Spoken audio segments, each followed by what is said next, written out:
A bright young teenager named Jason Evans is about to face an event that will change his life and the lives of those around him. What starts as a routine drive with his beloved grandmother turns into a nightmare when Jason is mistaken for a robbery suspect and is unjustly arrested. His quiet dignity in the face of this injustice sets off a chain of events that leads to a dramatic and unexpected response from the community and beyond. But what was it about this seemingly ordinary day that prompted such a significant reaction? Stick around to find out. But before we get started, let us know where you're watching from today. And if you're moved by this story of resilience and justice, don't forget to subscribe. The sun peeked through the curtains of Jason's bedroom, casting a warm glow across his face. He stirred, slowly opening his eyes to the new day. As consciousness crept in, a smile spread across his face. Today was special. Today he was going on a trip with his grandmother. Jason, a 16-year-old African-American teenager, lived in the small, tight-knit suburban community of Maplewood. It was a place where everyone knew their neighbors, where block parties were a summer staple, and where kids still played outside until the streetlights came on. In this cozy corner of the world, Jason had grown up surrounded by love and support. He rolled out of bed, his feet hitting the cool hardwood floor. Stretching, he caught sight of himself in the mirror. Tall for his age, with a lean build and warm brown eyes, Jason had an easy smile that seemed to light up any room he entered. His friends often joked that he could charm his way out of any situation, but the truth was, Jason rarely needed to. He was, by nature, an honest and respectful young man. As he got dressed, Jason's eyes fell on the framed photo on his nightstand. It was a picture of him and his grandmother, Mrs. Evans, taken at his last birthday party. Despite the stark contrast in their skin tones, Jason's deep ebony next to Mrs. Evans' fair complexion, their matching smiles told a story of love that transcended color. Mrs. Evans wasn't Jason's biological grandmother. She had been his father's foster parent for years before officially adopting him. But to Jason, she was simply Grandma, the woman who baked the best chocolate chip cookies in the world, who always had a funny story to share, and who loved him unconditionally. Dressed and ready, Jason bounded down the stairs, the smell of bacon and coffee guiding him to the kitchen. There, he found his parents and grandmother already gathered around the table. "Good morning, sleepyhead," his mother teased, ruffling his hair as he passed. "Morning, Mom," Jason replied, planting a quick kiss on her cheek before turning to his grandmother. "Morning, Grandma. Ready for our big adventure today?" Mrs. Evans' eyes twinkled with excitement. "You bet I am, sweetheart. But first, sit down and eat your breakfast. Can't have you fainting at the wheel now, can we?" Jason's father looked up from his newspaper, a mock stern expression on his face. "Now, son, remember what we talked about. Driving is a big responsibility. You've got precious cargo with you today." "I know, Dad," Jason said, his voice taking on a serious tone. "I'll be extra careful, I promise." As they ate breakfast, the family chatted about the day ahead. Jason and Mrs. Evans had planned a trip to the nearby city of Millbrook for some shopping and lunch. It was about an hour's drive, perfect for Jason to practice his newly acquired driving skills. Just 3 weeks ago, Jason had passed his learner's permit test with flying colors. He'd been studying for months, determined to ace the exam on his first try. When he'd walked out of the DMV, permit in hand, he'd felt on top of the world. And no one had been prouder than Mrs. Evans. "My grandson, the driver," she'd said, her voice thick with emotion. "Your grandfather would have been so proud." Now, as they finished their breakfast, "Well," she said, pushing back from the table, "shall we get this show on the road?" Jason's heart leapt with excitement. He'd been looking forward to this day all week. Not just because of the trip itself, but because of the opportunity to drive with his grandmother. There was something special about sharing this milestone with her. As they headed out to the car, Jason's mother called out, "Drive safe, you too. And don't let Grandma talk you into any drag racing, Jason." They all laughed, the sound of their mirth echoing in the quiet morning air. It was a perfect day for a drive. Clear skies, a gentle breeze, and the promise of adventure ahead. Jason slid into the driver's seat of his mother's sedan, taking a moment to adjust the mirrors and seat. Mrs. Evans settled in beside him, her purse tucked neatly at her feet. "All set, Grandma?" Jason asked, his hand hovering over the ignition. Mrs. Evans reached over and gave his hand a squeeze. All set, sweetheart. Let's hit the road. With a turn of the key, the engine purred to life. Jason took a deep breath, put the car in drive, and slowly pulled out of the driveway. They were off. As they drove through the familiar streets of Maplewood, Jason felt a sense of pride wash over him. Here he was behind the wheel, navigating the roads he'd known all his life. But this time, he wasn't just a passenger. He was in control. Mrs. Evans seemed to sense his excitement. "You're doing great, Jason," she said, her voice warm with encouragement. "Your grandfather would be so proud to see you now." Jason smiled, his eyes never leaving the road. "Thanks, Grandma. I wish I could have known him." "Oh, he would have adored you," Mrs. Evans said, her voice taking on a wistful tone. "He always said that family isn't about blood, it's about love. And he would have loved you something fierce." As they drove, Mrs. Evans regaled Jason with stories of his grandfather, tales of his kindness, his sense of humor, and his unwavering belief in the goodness of people. Jason listened intently, soaking up every word. These stories were like pieces of a puzzle, helping him build a picture of the man he'd never had the chance to meet. They passed by the local high school, where Jason was known as one of the brightest students in his class. His teachers often praised his intelligence and his eagerness to learn. But what truly set Jason apart was his kindness. He was the type of kid who would stay after class to help a struggling classmate or volunteer to show a new student around. "You know," Mrs. Evans said as they passed the school, "I ran into Mrs. Thompson at the grocery store the other day. She couldn't stop singing your praises." Jason felt a blush creep up his neck. Mrs. Thompson was his English teacher and one of the toughest graders in the school. "Really? What did she say?" "Oh, just that you're one of the most promising students she's ever had," Mrs. Evans said casually, but Jason could hear the pride in her voice. "She said your last essay on To Kill a Mockingbird was college-level work." Jason's blush deepened. He worked hard on that essay, staying up late to perfect every paragraph. To hear that Mrs. Thompson had liked it meant more to him than he could express. As they drove through the center of town, they passed by the community center where Jason volunteered on weekends. He taught basic computer skills to seniors, helping them navigate the internet and stay connected with far-flung family members. "Remember to slow down a bit here, honey," Mrs. Evans reminded gently as they approached a school zone. "There's always a police officer around this corner." Jason eased off the accelerator, bringing the car to the posted speed limit. As they rounded the corner, sure enough, there was a police cruiser parked on the side of the road. The officer inside gave them a friendly wave as they passed. "Good eye, Grandma," Jason said, impressed by her observation skills. Mrs. Evans chuckled. "When you get to be my age, you notice these things. Plus, I've been driving these roads for longer than you've been alive." As they left the familiar confines of Maplewood behind and merged onto the highway, Jason felt a thrill of excitement. This was new territory for him as a driver. The road stretched out before them, a ribbon of possibility. "So, Grandma," Jason said, keeping his eyes on the road but unable to contain his curiosity, "what's the plan for today? You said something about shopping." Mrs. Evans nodded, a mischievous glint in her eye. "That's right. I thought we might do a little early Christmas shopping. And before you ask, no, I won't tell you what I'm getting you." Jason laughed. "Ah, come on, Grandma. Not even a hint." "Not a chance, young man," Mrs. Evans said firmly, but her eyes were twinkling. "A surprise is a surprise. But I will say this, it's something you've been wanting for a while." Jason's mind raced with possibilities. A new video game? That jacket he'd been eyeing? Or maybe... But no, it couldn't be. He pushed the thought aside, focusing back on the road. As they drove, the conversation flowed easily between them. They talked about Jason's plans for college. He was hoping to study engineering at the state university, and Mrs. Evans' latest adventures in her book club.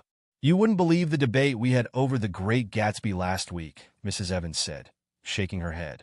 "I thought poor Mrs. Higgins was going to have an aneurysm defending Daisy's character." Jason chuckled, imagining the scene.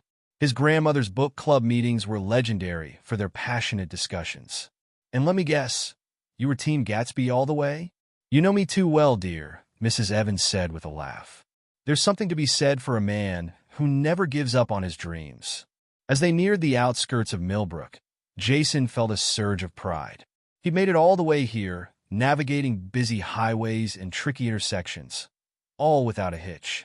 He glanced over at his grandmother, who was looking out the window with a contented smile on her face. "Penny for your thoughts, Grandma?" he asked. Mrs. Evans turned to him, her eyes soft with affection. "Oh, I was just thinking about how lucky I am to have you, to have this day with you. You know, Jason, you're more than just my grandson. You're a gift, a reminder that love knows no boundaries, no colors." Jason felt a lump form in his throat. He'd always known how much his grandmother loved him, but hearing her say it like this, in this moment, made his heart swell with emotion.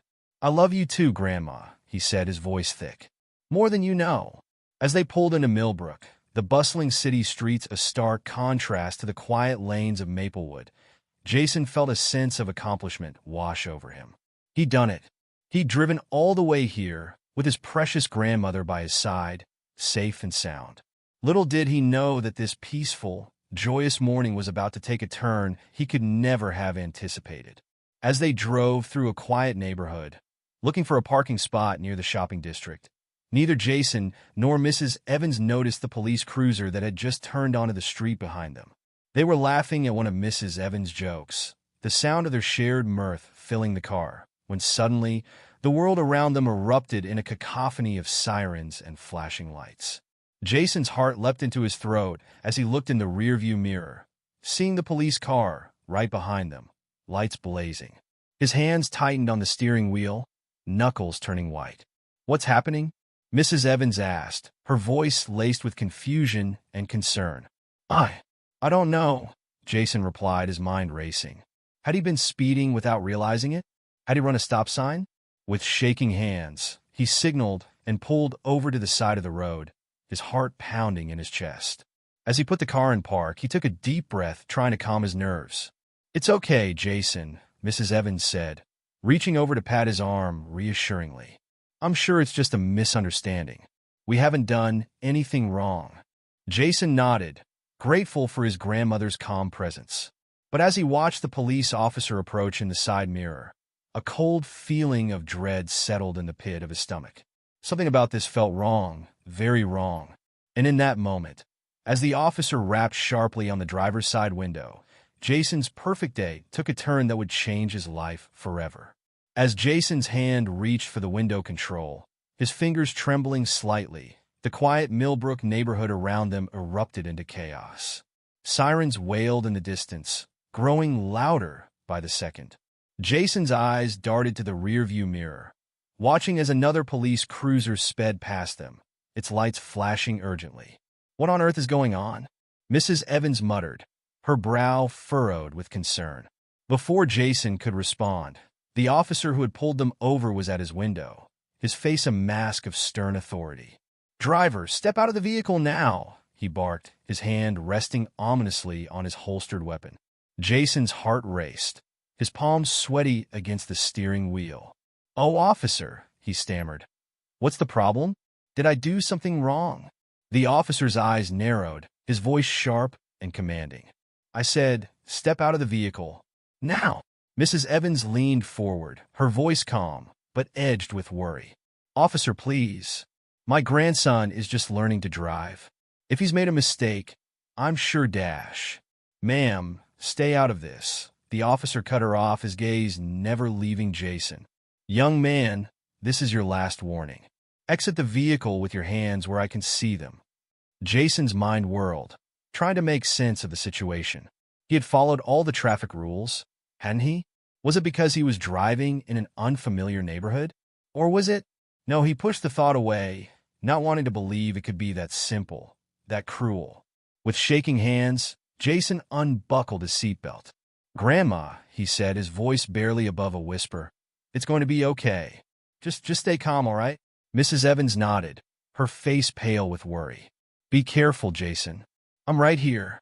Jason took a deep breath, then slowly opened the car door. As he stepped out, the cool air hit him like a slap, making him acutely aware of every sensation. The rough asphalt under his feet, the slight breeze ruffling his hair, the pounding of his heart in his chest. "Hands up!" the officer shouted, and Jason complied immediately, raising his trembling hands above his head. It was at that moment that Jason noticed the second police cruiser had turned around and was now parked behind them, its lights still flashing. Another officer emerged, his hand also on his weapon. "What's going on?" Jason asked, his voice cracking slightly. "Please, I haven't done anything wrong." The first officer approached him cautiously, as if Jason were a dangerous criminal rather than a scared teenager. "We received a report of an armed robbery at a convenience store 2 blocks from here," he said, his voice cold and professional. The suspect was described as a young African-American male driving an older model sedan. "You match that description." Jason's blood ran cold. A robbery? Him? It was absurd, unthinkable. He opened his mouth to protest, but before he could speak, the officer continued. "Turn around and put your hands behind your back," he ordered. "But I didn't dash," Jason began, only to be cut off. "Now," the officer barked, and Jason, terrified and confused, had no choice but to comply. As he turned, facing his grandmother's car, Jason caught sight of Mrs. Evans' face through the windshield. Her eyes were wide with fear and disbelief, her hand pressed against the glass as if she could reach out and protect him. The cold metal of handcuffs clicked around Jason's wrists, the sensation so alien and terrifying that he felt his knees go weak. This couldn't be happening. It had to be a mistake, a terrible misunderstanding. "Officer, please," Mrs. Evans' voice called out as she hurriedly exited the car, her usual grace replaced by urgent, jerky movements. "There's been a terrible mistake. My grandson and I just arrived in town.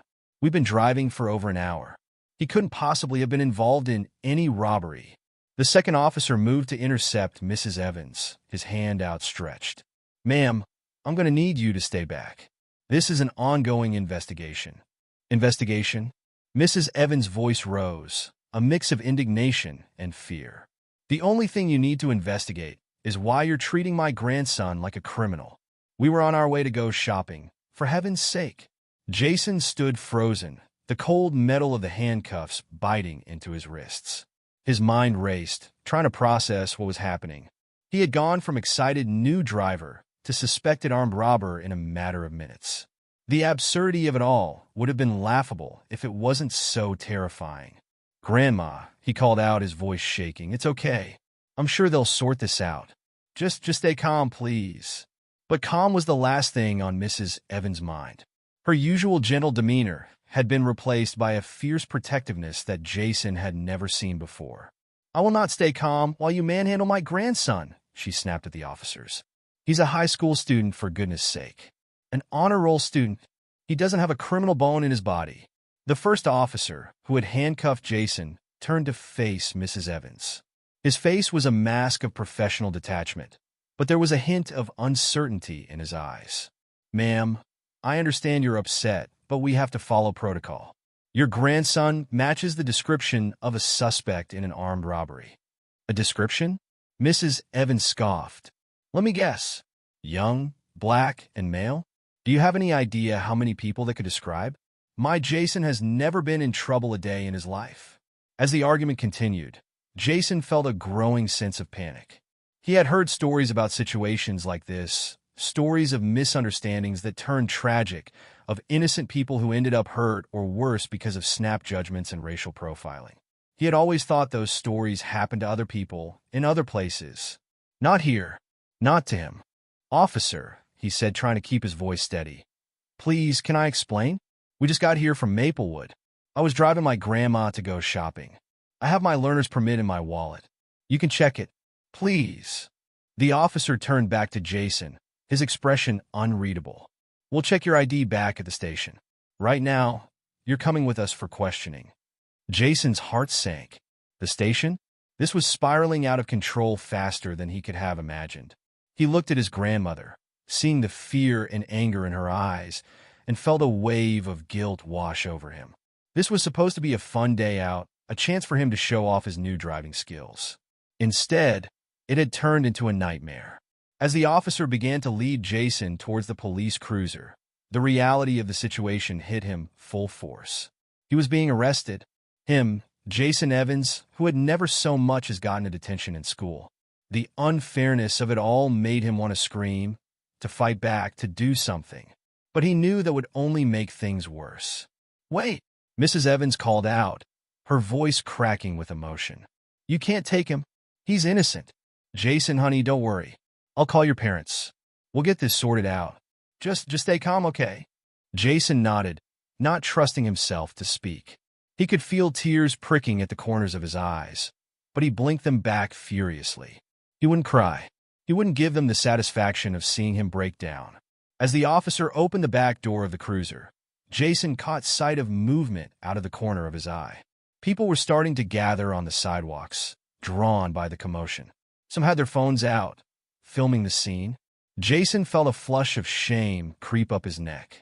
What would people think when they saw this video? A young black man being arrested, his distraught grandmother pleading his innocence. It was like something out of a news story, except this time, he was living it. "Officer," he said, making one last desperate attempt. "Please, can't we just call my parents? They can vouch for me. I'm telling you, there's been a mistake." The officer's face softened slightly, but his grip on Jason's arm remained firm. "Look, kid, I'm just doing my job. If you're innocent, you've got nothing to worry about. We'll get this sorted out at the station." As Jason was about to be placed in the back of the police car, he heard his grandmother's voice, strong and clear despite the tremor of fear. "Jason, remember what I taught you. Stay calm, be respectful, and know your rights. I'll be right behind you. I promise." Jason nodded, swallowing hard against the lump in his throat. As the car door closed behind him, he caught one last glimpse of his grandmother. She stood tall, her chin raised defiantly, but he could see the tears glistening in her eyes. In that moment, Jason made a silent vow. He would get through this, he would prove his innocence, and he would make his grandmother proud. The interior of the police cruiser was cold and sterile, the plastic seat uncomfortable against Jason's back. The partition between the front and back seats made him feel caged, trapped. As the car pulled away from the curb, Jason craned his neck, trying to catch one last glimpse of his grandmother. He saw her talking animatedly with the second officer, her hands gesturing emphatically. Even in this nightmare situation, the sight of her fighting for him brought a small measure of comfort. As they drove through the streets of Millbrook, Jason's mind raced. How had this happened? One minute, he was enjoying a drive with his grandmother, feeling proud of his newfound driving skills. The next, he was in the back of a police car, accused of a crime he didn't commit. The unfairness of it all made his chest tight with anger and fear. "Officer," he said, his voice small in the confined space of the car, "I swear I didn't do anything wrong. There's been a mistake." The officer in the passenger seat turned to look at him, his face impassive. "Save it for the station, kid. We'll sort this out there." Jason fell silent, his heart sinking. He thought about his parents back in Maplewood. By now, his grandmother would have called them. He could imagine their reactions, his mother's panic, his father's controlled anger. They would be on their way soon, he was sure. But how long would it take them to get here? And what would happen to him in the meantime? As they neared the police station, Jason slouched down in his seat, wishing he could disappear. What would people think when they saw him? Would they assume he was guilty?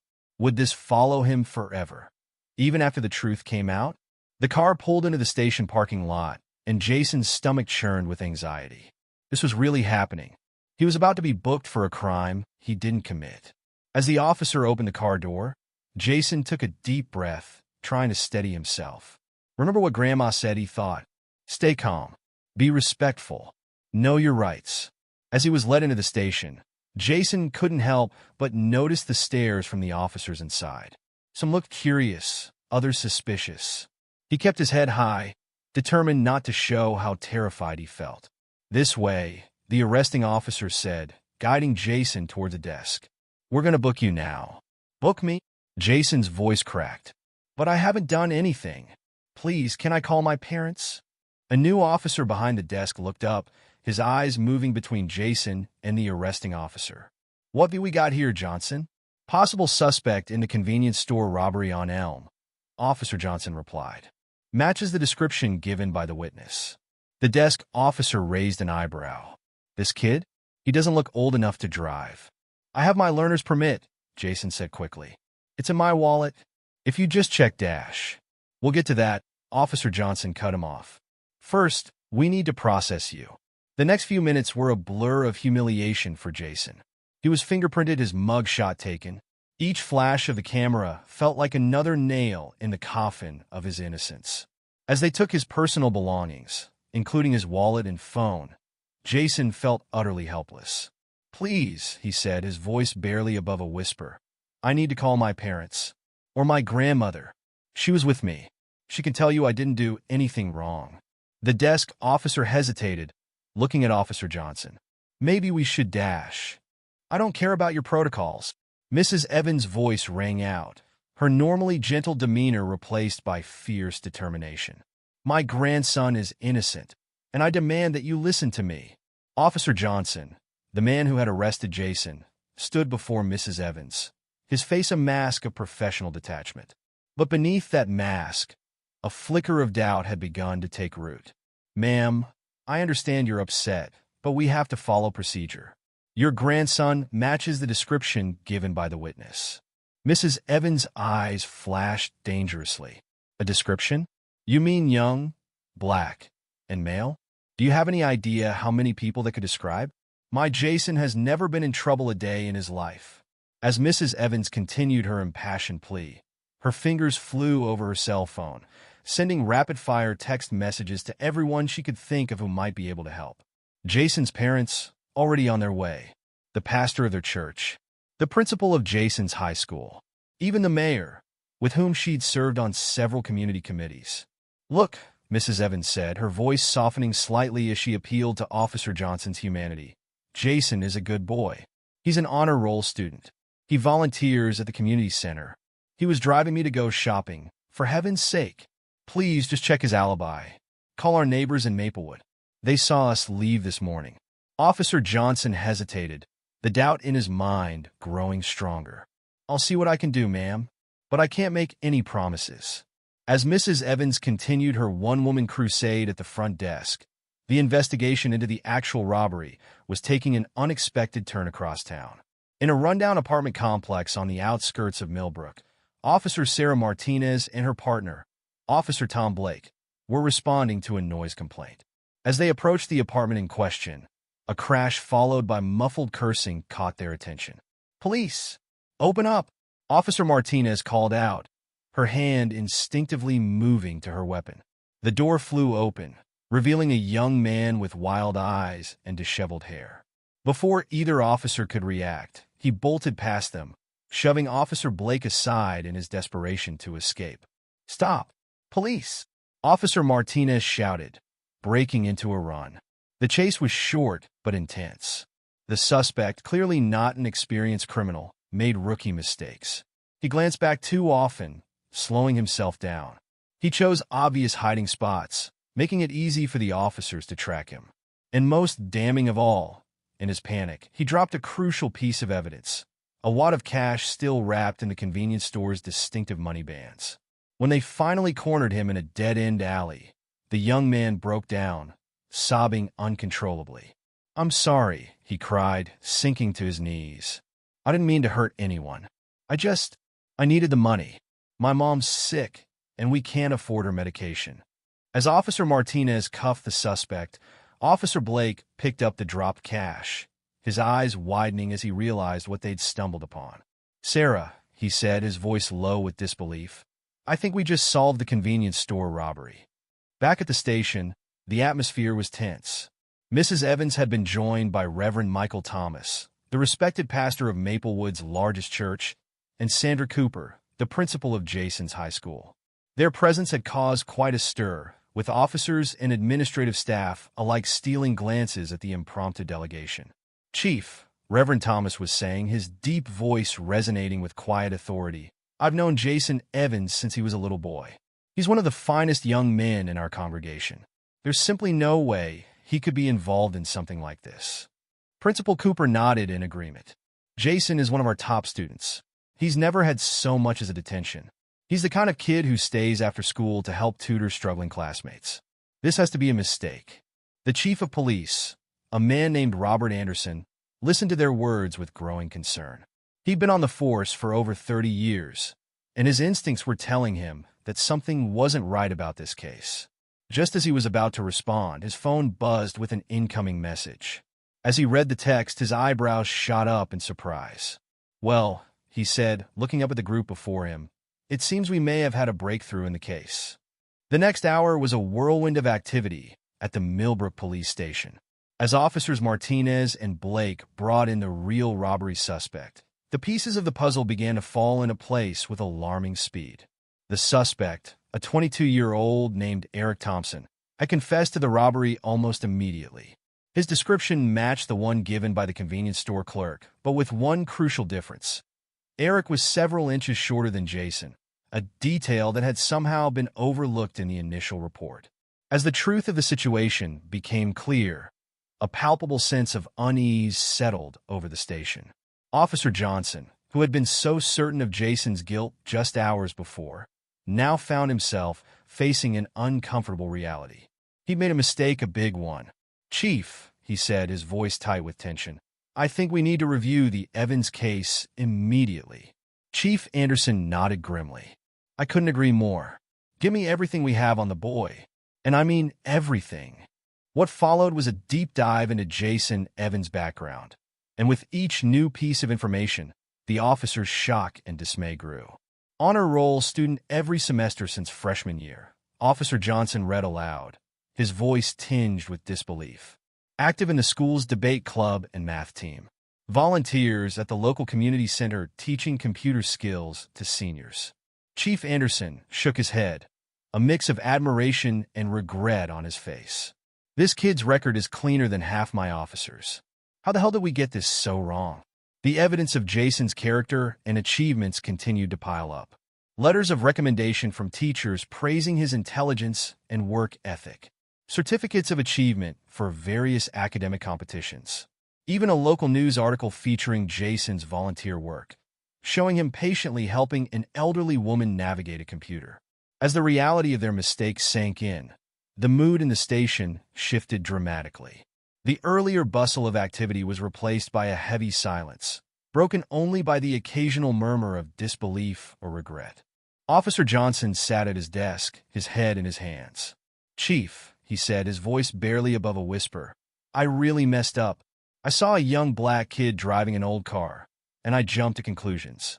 I didn't even give him a chance to explain." Chief Anderson placed a comforting hand on Johnson's shoulder. "We all messed up, John. But now we need to focus on making this right." Just then, a commotion at the front desk caught their attention. Mrs. Evans' voice, which had been a constant presence throughout the day, suddenly rose in volume and intensity. "What do you mean you caught someone else? Are you telling me my grandson has been here all this time for nothing?" Chief Anderson took a deep breath, squaring his shoulders. "Well," he said grimly, "I guess it's time to face the music." Mrs. Evans burst into the chief's office like a force of nature, her eyes blazing with a mixture of relief, anger, and fierce protectiveness. Behind her came Jason's parents, their faces etched with worry and barely contained fury. "Where is my grandson?" Mrs. Evans demanded, her voice ringing with authority. "I want to see him right now." Chief Anderson held up his hands in a placating gesture. "Mrs. Evans, Mr. and Mrs. Evans, please have a seat. We have a lot to discuss." "Discuss?" Jason's father, Michael Evans, spat the word out like it left a bad taste in his mouth. "You've held our son here for hours, accused him of a crime he didn't commit, and now you want to discuss?" "I understand your anger," Chief Anderson said, his voice calm but tinged with regret. "And you have every right to it. We've made a terrible mistake, and I want to personally apologize for the ordeal your family has been put through." The room fell silent for a moment as the weight of his words sank in. Then, like a dam breaking, the emotions that had been held in check for hours came flooding out. "Do you have any idea what you've put my grandson through?" Mrs. Evans' voice cracked with emotion. "He's a child, a good boy who's never been in trouble a day in his life. And you treated him like a common criminal." Jason's mother, Lisa, stepped forward, her eyes glistening with unshed tears. "We taught Jason to respect the law, to trust the police. How is he supposed to feel safe now? How can he trust the very people who were supposed to protect him? Chief Anderson listened to their words, his face a mask of shame and regret. When they had finished, he spoke softly but firmly. "You're right. We failed your son today. We failed your family. And we failed our community. There's no excuse for what happened, but I promise you, we will do everything in our power to make this right." Just then, there was a knock at the door. Officer Johnson entered, leading a visibly shaken Jason.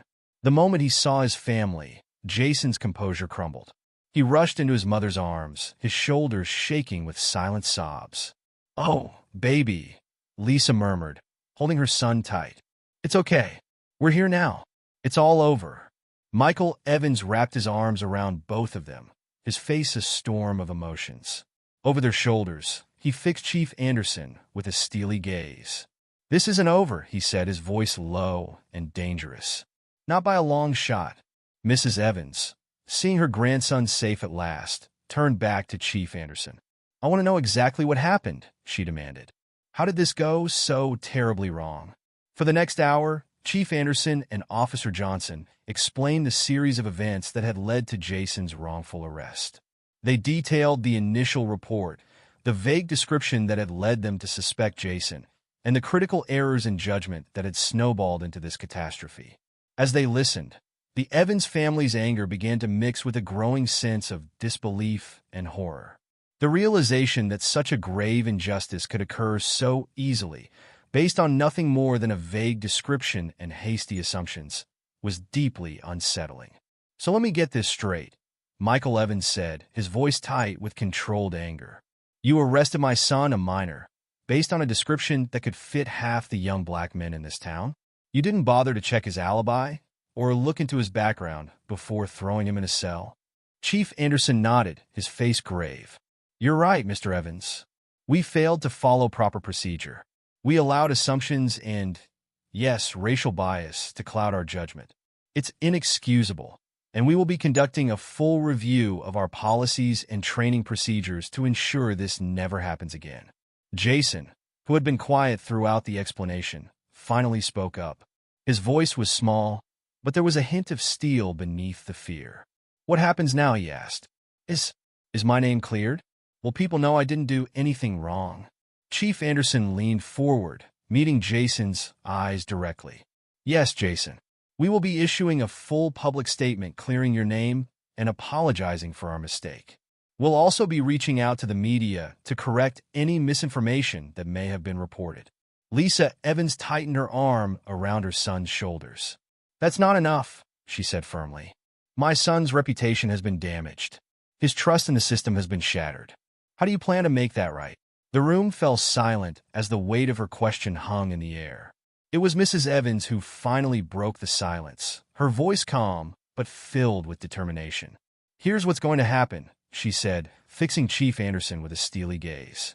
"You're going to release my grandson immediately. You're going to issue that public apology, making it crystal clear that Jason was wrongfully arrested and is completely innocent. You're going to implement new training programs to address racial bias in your department. And you're going to work with our community to rebuild the trust that you've broken today." Chief Anderson nodded solemnly. "Yes, ma'am. We will do all of that and more. You have my word." As the family prepared to leave the station, Jason paused at the door. He turned back to Chief Anderson and Officer Johnson, his young face etched with an emotion that no teenager should have to feel, a mix of fear, disillusionment, and a newfound wariness. "I always thought the police were supposed to protect people," he said softly. "I thought if you were innocent, you had nothing to fear. I don't know if I can believe that anymore." His words hung in the air, a damning indictment of the system that had failed him so spectacularly. As Jason walked out of the station, surrounded by his loving family, the officers were left to contemplate the far-reaching consequences of their actions. The damage had been done. An innocent young man's faith in justice had been shaken to its core. A family's sense of security in their community had been shattered. And the delicate balance of trust between the police and the citizens they swore to protect had been severely tested. As the Evans family drove home in silence, each lost in their own thoughts, They knew that their fight was far from over. The journey to heal the wounds inflicted by this injustice, to reclaim Jason's reputation, and to push for meaningful change in their community was just beginning. Back at the station, Chief Anderson slumped in his chair, the weight of the day's events heavy on his shoulders. He looked at Officer Johnson, seeing his own regret and determination mirrored in the younger man's eyes. "We've got a lot of work to do," Chief Anderson said quietly. Officer Johnson nodded, his jaw set with resolve. "Yes, sir. Where do we start?" As the sun set on one of the most tumultuous days in Millbrook's recent history, two parallel journeys began. For the Evans family, it was a journey of healing, of fighting for justice, and of helping Jason reclaim his sense of safety and trust. For the Millbrook Police Department, it was a journey of reform, of confronting uncomfortable truths about bias and prejudice, and of working to rebuild the community's trust. The road ahead would be long and challenging, but in the crucible of this crisis, the seeds of change had been planted. Only time would tell what would grow from this painful experience. But one thing was certain: Millbrook would never be quite the same again. The sun had barely risen over Millbrook when Jason's story exploded across social media. A shaky video, captured by a bystander during his arrest, spread like wildfire. Within hours, #JusticeForJason was trending nationwide. In the Evans household, the phone rang incessantly. Jason sat on the couch, staring blankly at the TV as news anchors dissected his ordeal. Today, we're discussing the shocking arrest of Jason Evans, a 16-year-old honor student wrongfully accused of armed robbery. A news anchor's voice filled the room. Mrs. Evans muted the TV, turning to her grandson. "Jason, honey, you don't have to watch this." Jason shook his head. "I need to know what people are saying, Grandma." Outside, the community's outrage was palpable. Within days, the quiet streets of Millbrook transformed into a sea of protest signs and chanting voices. No justice, no peace. The crowd's cry echoed through the town square. Among the protesters, Reverend Thomas's voice boomed through a megaphone. "We demand accountability. Our children deserve to feel safe in their own community." As the protests grew, so did media attention. Local news vans lined the streets, reporters clamoring for interviews. "Jason, would you like to share your story?" a young reporter asked, her eyes filled with sympathy. Jason hesitated, looking to his parents for guidance. His father nodded encouragingly. I want people to know the truth," Jason said, his voice shaky but determined. "I was just driving my grandma to go shopping. I didn't do anything wrong." The reporter's eyes softened. "And how do you feel about what happened?" Jason took a deep breath. "Scared, angry, confused. I always thought if you didn't do anything wrong, you had nothing to fear from the police. But now, I don't know what to think." As Jason's words aired that evening, they struck a chord with viewers across the nation. Comments flooded social media. "This could have been my son. How many more innocent kids need to suffer before we see real change? Millbrook PD needs to be held accountable." The next day, community leaders gathered at Maplewood Community Center. Principal Cooper stood at the podium, her voice filled with emotion. "Jason Evans is not just a student at our school. He's a bright light in our community. What happened to him is a stark reminder of the work we still need to do to combat racial bias and injustice." As she spoke, Jason sat in the audience, surrounded by his family and friends. The weight of sudden notoriety pressed heavily on his young shoulders. In the days that followed, the Evans family's living room transformed into an impromptu war room. Legal documents covered the coffee table, and the air buzzed with tense discussions. "We need to take legal action," Michael Evans insisted, pacing the room. "What happened to Jason can't be swept under the rug." Lisa nodded, her eyes filled with determination. "Agreed, but we need to consider how this will affect Jason. He's been through so much already." Jason, who had been quietly listening, spoke up. "I want to do it. If it can help prevent this from happening to someone else, then it's worth it." The family turned to Jason, surprise and pride mingling on their faces. "Are you sure, sweetheart?" Mrs. Evans asked gently. "It won't be easy. There will be a lot of attention, a lot of questions." Jason nodded, his jaw set with resolve. "I'm sure, Grandma." I need to do this. With Jason's decision made, the family engaged a prominent civil rights attorney, Sarah Goldstein. Her reputation for fighting racial injustice preceded her. The Millbrook Police Department violated Jason's constitutional rights, Sarah explained during their first meeting. We're going to file a lawsuit for wrongful arrest and racial profiling. As the legal wheels began to turn, Jason faced a different battle at home. Nightmares plagued his sleep, filled with flashing lights and cold handcuffs. During the day, he jumped at sudden noises and eyed passing police cars with fear. I don't know if I'll ever feel safe again, Jason confided to his grandmother one afternoon. Every time I see a cop, my heart starts racing. Mrs. Evans pulled him into a tight hug. Oh, sweetheart, it's okay to feel scared. What happened to you was traumatic. But remember, you're not alone in this. We're all here for you. The family rallied around Jason, creating a support system that never wavered. They found a therapist specializing in trauma, helping Jason process his emotions and fears. At school, Jason's friends formed a protective circle around him. They walked him to classes, sat with him at lunch, and fiercely defended him against any whispers or stares. You okay, man? His best friend Marcus asked one day as they walked home. You've been pretty quiet lately. Jason shrugged. I don't know. Sometimes it feels like everyone's watching me, waiting for me to break down or something. Marcus nodded thoughtfully. Yeah, I get that. But hey, we got you back. Always. The support extended beyond Jason's immediate circle. Community members left encouraging notes in the Evans mailbox. Local businesses put up "We Stand with Jason" signs in their windows. The outpouring of love was overwhelming.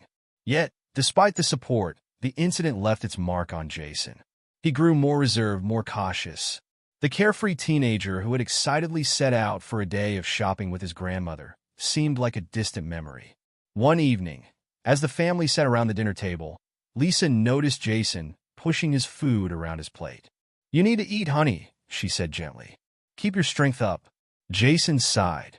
I'm just not hungry. Mom, do you think things will ever go back to normal? The table fell silent, the weight of his question hanging in the air. Michael reached out, squeezing his son's shoulder. Normal might look a little different now, son, but we'll get through this together. And who knows? Maybe we can help make things better for other kids like you. Jason nodded, a small smile tugging at his lips. It wasn't much, but it was a start. Weeks turned into months as the legal battle unfolded. Finally, on a crisp autumn morning, the Evans family gathered in the Millbrook Town Hall for a press conference. Chief Anderson stood at the podium, his face etched with remorse. On behalf of the Millbrook Police Department, I want to offer our deepest apologies to Jason Evans and his family. Our actions that day were inexcusable and stemmed from implicit biases that have no place in law enforcement. He paused, taking a deep breath before continuing. We are implementing comprehensive racial sensitivity training for all officers. Additionally, the officers involved in Jason's wrongful arrest have been suspended pending further disciplinary action. As Chief Anderson stepped away, Jason approached the podium. The room fell silent. All eyes on the young man who had become the face of a movement. What happened to me was wrong, Jason began, his voice steady despite his nerves. But I don't want it to define me. I want it to be a catalyst for change. He looked out at the sea of faces, drawing strength from his family's encouraging smiles. I'm going to work with the police department and community leaders to create programs that bridge the gap between law enforcement and young people of color. We need to build trust and understanding on both sides. A ripple of applause swept through the room, growing into a thunderous ovation. Jason's words had struck a chord, offering hope in the wake of injustice. In the months that followed, Jason threw himself into his advocacy work. He spoke at schools, community centers, and even a statewide conference on racial justice. It's not about pointing fingers or assigning blame, Jason explained to a group of wide-eyed middle schoolers. It's about recognizing our biases and working to overcome them. It's about seeing each other as human beings first. His efforts didn't go unnoticed. Local news outlets ran features on Jason's work, dubbing him Millbrook's young changemaker. One evening, as Jason sat on the porch swing with his grandmother, she turned to him with pride shining in her eyes. You know, Jason, I always knew you were destined for great things. But watching you turn this painful experience into something positive, well, it takes my breath away. Jason smiled, leaning into her embrace. I couldn't have done it without you, Grandma. Without all of you.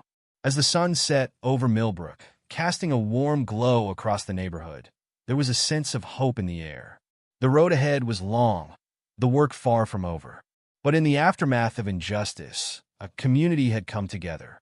Led by a young man who refused to be defined by one terrible day, they were taking steps towards a more just and understanding future.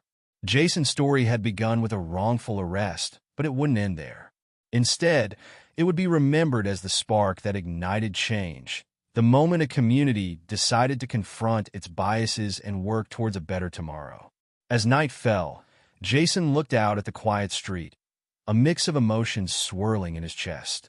There was still fear, still anger at what had happened. But alongside those darker feelings, something else had taken root: determination. Determination to make a difference, to turn his pain into purpose. Ready for your big day tomorrow? Mrs. Evans asked, referring to Jason's scheduled meeting with the mayor to discuss youth outreach programs. Jason nodded, a small smile playing on his lips. Yeah, Grandma, I think I am. And as the porch swing gently rocked, grandmother and grandson sat in comfortable silence, looking towards a future they were helping to shape. One conversation, one program, one changed mind at a time. The autumn breeze rustled through the trees lining Maplewood's main street, scattering golden leaves across the sidewalk. Jason Evans, now 17, walked with purpose, his backpack slung over one shoulder. He'd grown taller over the past year, his shoulders broader, but it was the quiet confidence in his stride that truly marked the change. As he approached the community center, a familiar voice called out, "Hey, Jason, ready for the big day?" Jason turned to see Marcus jogging up beside him, grinning widely. "As ready as I'll ever be," Jason replied, a mix of excitement and nervousness in his voice. Today marked the launch of Bridge the Gap, a program Jason had spent months developing with the Millbrook Police Department and community leaders. Its goal was to foster understanding and trust between local youth and law enforcement. Inside the community center, a buzz of activity greeted them. Volunteers bustled about, setting up chairs and hanging banners. Officer Johnson, looking slightly out of place in his casual clothes rather than his uniform, approached Jason with an outstretched hand. "Jason, good to see you," he said, his voice warm but tinged with the awkwardness that still lingered between them. "Everything looks great. You've done an amazing job putting this together." Jason shook his hand, meeting the officer's eyes. "Thanks, Officer Johnson. I appreciate your support in making this happen." As they talked through last-minute details, Jason couldn't help but reflect on the journey that had brought them to this point. The memory of his wrongful arrest still stung, but it had become a driving force rather than a paralyzing fear. The sound of the door opening drew Jason's attention. His family walked in, his parents, grandmother, and little sister Zoe. Mrs. Evans immediately enveloped him in a hug. "Oh, sweetheart, I'm so proud of you," she said, her eyes glistening with unshed tears. Jason hugged her back tightly. "Thanks, Grandma. I couldn't have done any of this without you." As the room filled with community members, police officers, and local youth, Jason took a deep breath. It was time to begin. Jason stepped up to the podium, surveying the diverse crowd before him. Familiar faces from school sat alongside police officers, community leaders, and curious residents. The air thrummed with anticipation. "Good afternoon, everyone," Jason began, his voice steady despite the butterflies in his stomach. "Thank you all for coming to the launch of Bridge the Gap. A year ago, I never could have imagined standing here today. I was just a kid who wanted to go shopping with his grandmother." A ripple of knowing murmurs swept through the audience. What happened to me that day shook my faith in the system meant to protect us. But it also opened my eyes to the work we need to do, all of us, to build understanding and trust in our community. As Jason spoke, he saw nods of agreement, some eyes glistening with tears, others set with determination. Bridge the Gap isn't about pointing fingers or assigning blame. It's about creating spaces for honest conversations, for learning from each other, and for growing together. It's about seeing the humanity in each other, beyond uniforms or stereotypes. He went on to outline the program's initiatives: weekly dialogue sessions between youth and police officers, community service projects they would work on together, and a mentorship program pairing officers with local teenagers. "This is just the beginning," Jason concluded. "The real work starts now, with each of us committing to open our minds, to listen, and to be the change we want to see in our community." As applause filled the room, Jason caught his grandmother's eye. She nodded, a proud smile illuminating her face. The event transitioned into a meet and greet, with attendees mingling, sharing refreshments, and signing up for various program activities. Jason found himself in conversation after conversation, his earlier nervousness replaced by passionate engagement. "I never thought I'd say this," a young girl told him, glancing at the officer she'd been chatting with, "but I actually feel like they might listen to us." Across the room, Officer Johnson was deep in discussion with a group of teenagers. "I want to understand your perspectives," he was saying. "Help me see the world through your eyes." As the event wound down, Chief Anderson approached Jason. "You've started something remarkable here, Jason," he said, his voice gruff with emotion. "Your courage and vision. Well, you're teaching us all a valuable lesson." Jason nodded, accepting the compliment. "Thank you, Chief. But this is just the first step. We have a long way to go." In the weeks that followed, Bridge the Gap faced its share of challenges. Some community members remained skeptical, their trust too deeply broken to mend quickly. A few officers grumbled about sensitivity training and pandering. But slowly, steadily, progress emerged. One crisp Saturday morning, Jason arrived at the local park to find a group of officers and teenagers working side by side, planting trees as part of their first community service project. "Hey, Jason," called out Malik, a sophomore Jason had mentored. "Check it out. Officer Rodriguez here can't tell a shovel from a rake." Officer Rodriguez laughed good-naturedly. "Hey, I'm learning. You try digging holes in this uniform." The easy banter, the shared laughter, it was a small thing, but it made Jason's heart swell with hope. Not every interaction was so smooth, of course. During one dialogue session, tensions flared as a group of students shared their experiences of racial profiling. "You don't know what it's like," one boy said, his voice cracking with emotion. "To be afraid every time you see a police car. To wonder if today's the day you'll be stopped for no reason." The officers in the room shifted uncomfortably, but to Jason's relief, they listened. They asked questions.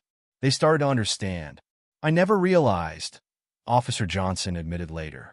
"We're taught to look for suspicious behavior, but maybe we need to examine what we consider suspicious in the first place."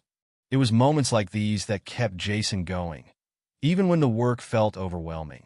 There were nights when the weight of responsibility pressed heavily on his young shoulders, when doubts crept in. "Am I really making a difference?" he asked his grandmother one evening, slumped on the porch swing. Mrs. Evans wrapped an arm around him. "Oh, honey, you're doing more than you know. Change doesn't happen overnight, but every conversation, every mind opened, that's a step forward." As months passed, the program grew. More youth signed up for mentorship. Officers began attending school events, not as security, but as engaged community members. The us versus them mentality began to crack, replaced by a growing sense of shared purpose. Jason's efforts didn't go unnoticed. He was invited to speak at conferences, sharing Millbrook's story and the Bridge the Gap model with other communities. His inbox filled with messages from kids around the country, inspired by his advocacy. "Your story gave me courage," one email read. "I reported a bad experience with the police in my town. They're starting an investigation. Thank you for showing me that my voice matters." As the one-year anniversary of Bridge the Gap approached, Jason found himself back in the chief's office at the Millbrook police station. This time, however, the atmosphere was markedly different. "Jason," Chief Anderson said, leaning forward in his chair, "I want to thank you. The changes you've inspired in this department, in this community, they're remarkable." Jason nodded, accepting the praise with a maturity beyond his years. "Thank you, Chief. But I didn't do it alone. Everyone in this community, including your officers, they all chose to be part of the change." The chief smiled. "That's true. And that's why I wanted to talk to you today. We're implementing a new youth advisory board for the department, and we'd like you to be its first chairperson. Jason's eyes widened in surprise. Me? But I'll be heading to college next year. I know, the chief replied. But you can help us set it up, train the next generation of leaders. Your perspective, your experience, they're invaluable. As Jason left the station, his mind whirling with plans and possibilities, he nearly bumped into a familiar face. Oh, excuse me, Jason? It was Officer Johnson, looking surprised but pleased to see him. Officer Johnson, Jason greeted him, a small smile on his face. The officer shifted, a look of determination crossing his features. Jason, I've been wanting to say this for a while now. I'm sorry, truly sorry for what happened that day, for my part in it. I know words aren't enough, but I want you to know that you've changed me. Changed how I approach my job, how I see the people I'm meant to protect. Jason felt a weight he hadn't even realized he was carrying lift from his shoulders. Thank you, he said softly. That means a lot. As they parted ways, Jason felt a sense of completion, of coming full circle. The incident that had once filled him with fear and anger had become a catalyst for real, meaningful change. Walking home, Jason's phone buzzed with a text from his grandmother. Dinner's ready, sweetheart. Dad's firing up the grill to celebrate your big news. Jason smiled, picking up his pace. As he rounded the corner onto his street, he saw his little sister Zoe playing hopscotch on the sidewalk with a group of neighborhood kids. Among them was Officer Rodriguez's daughter, the two girls laughing as they hopped and skipped together. The sight filled Jason with warmth. This was what it was all about, building a community where everyone felt safe, valued, and understood. As he walked up his driveway, the smell of barbecue wafting through the air, Jason paused for a moment. He looked back at the street where, a year ago, his life had changed forever. The memory no longer filled him with dread. Instead, he felt a sense of purpose, of hope. The work wasn't done. There would always be more bridges to build, more gaps to close. But standing there, watching the sun set over Millbrook, Jason knew that every step, every conversation, every small victory was worth it. His grandmother's voice called from the backyard, "Jason, honey, come on back. Everyone's waiting." With a smile, Jason headed towards the voices of his family and friends. Tomorrow would bring new challenges, new opportunities to make a difference. But for now, he was exactly where he needed to be, surrounded by love, celebrating how far they'd come, and looking forward to the journey ahead. As he joined his family in the backyard, Mrs. Evans pulled him into a tight hug. "I'm so proud of you, Jason," she whispered. "You've turned something painful into a force for good. You're changing the world, one step at a time." Jason hugged her back, feeling the truth of her words settle in his heart. He had faced injustice and chosen not to be defined by it, but to redefine it. In doing so, he had not only reclaimed his own narrative but had helped an entire community write a new chapter. As the stars began to twinkle overhead and laughter filled the air, Jason knew that while the past couldn't be changed, the future was full of promise. And he was ready to meet it head-on, armed with compassion, determination, and the unwavering support of his community. The end of this chapter was just the beginning of a lifelong journey, one of advocacy, understanding, and hope. And Jason Evans was ready for every step of it. Jason Matthews' life changed in ways he never imagined, and the ripple effect of that day's events reached far beyond his small community, touching the lives of everyone who heard his story. If you were inspired by Jason's journey, make sure to subscribe for more stories of resilience and justice. And before you go, let us know, how would you have reacted if you were in Jason's shoes? We'd love to hear your thoughts.